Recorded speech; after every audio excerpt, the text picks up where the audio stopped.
ପ୍ରିୟ ମଲ୍ଲିକେ ଆସନ୍ତୁ ଆଜି ଥଣ୍ଡା ଥଣ୍ଡା ପାଗରେ କେଞ୍ଚୁଆ ବନେଇବା। ସରି ସରି ସରି ଚାଉମିନ।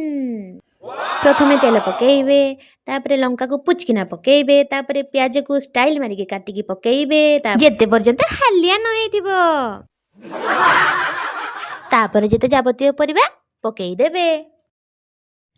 ଏସବୁକୁ ପୁଣି ତମ ମନ ମାନିଲା ପର୍ଯ୍ୟନ୍ତ ଭାଜୁଥିବେ।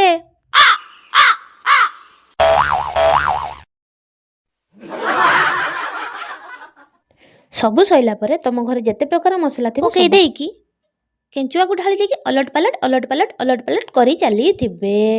ତମ ମନେ ରଖିଥିବ, କିନ୍ତୁ ତମର ମନ ନ ମାନିଲେ ପର୍ଯ୍ୟନ୍ତ ତାକୁ ଅଲଟ ପାଲଟ କରି ଚାଲିଥିବେ। ତାପରେ ଟିକେ ପିଆଜ ଷ୍ଟାଇଲ ମାରିକି ପକେଇଦେବା, ଷ୍ଟାଇଲ ମାରିକି ଧନିଆ ପତ୍ର ଥୋଇଦେବା। ତାପରେ ଟିକେ ଗରମ ଗରମ ଖାଇକି କହିବା ଆଉ କ'ଣ। ଇଏ କ'ଣ ମାଟିଆ ମାଟିଆ ଲାଗୁଛି। ହେଇ